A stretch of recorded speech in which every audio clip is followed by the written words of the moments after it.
जिंदगी हर दिन नया अध्याय लिखती है, हार को छोड़ जीत की राह दिखाती है। 30 अक्टूबर कहती है मत रुकना आज, कदम बढ़ाओ मंजिल खुद तकदीर लिखती है। 30 अक्टूबर का मतलब वर्ल्ड सेविंग डे। स्वागत है 30 अक्टूबर की शानदार सुबह में। UPSC CSAT reasoning previous year question में आज का क्वेश्चन है क्लॉक से। एक घड़ी में घंटे की सुई और मिनट की सुई 10 बजे से दोपहर 2 बजे के बीच कितनी बार मिलती हैं? हमसे बेसिक सिंपल पूछा गया है कि 10 से 2 के मध्य घड़ी की सुइयां कब एक दूसरे के साथ में ओवरलैप होंगी। एक सिंपल सी ट्रिक, कोइंसाइड और ओवरलैप के लिए जो एंगल होता है वो 0 डिग्री या 360 डिग्री हो सकता है।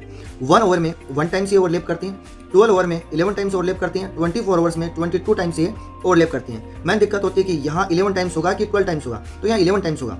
रीजन ऐसा है क्योंकि 11 to 12 के बीच में कभी भी घड़ी की सुइयां ओवरलैप नहीं करती हैं और 12 to 1 के बीच में भी ओवरलैप नहीं करती हैं। 12 पे घड़ी की सुइयां 1 टाइम्स क्या करती है, ओवरलैप करती है। तो हम कहेंगे यहाँ 2 ओवर्स में केवल 1 टाइम्स ही ओवरलैप की कंडीशन होती है। हम इस डायग्राम में भी देख पा रहे हैं। अब हम बात करते हैं हमारे इस क्वेश्चन की। क्वेश्चन में बोला गया है कि 10 AM से लेकर 2 PM की बात की गई है। हम देखते हैं कि 10 to 11 इसका मतलब 1 ओवर। सो यहाँ हम लिखेंगे कि 1 टाइम्स ये ओवरलैप करेगी।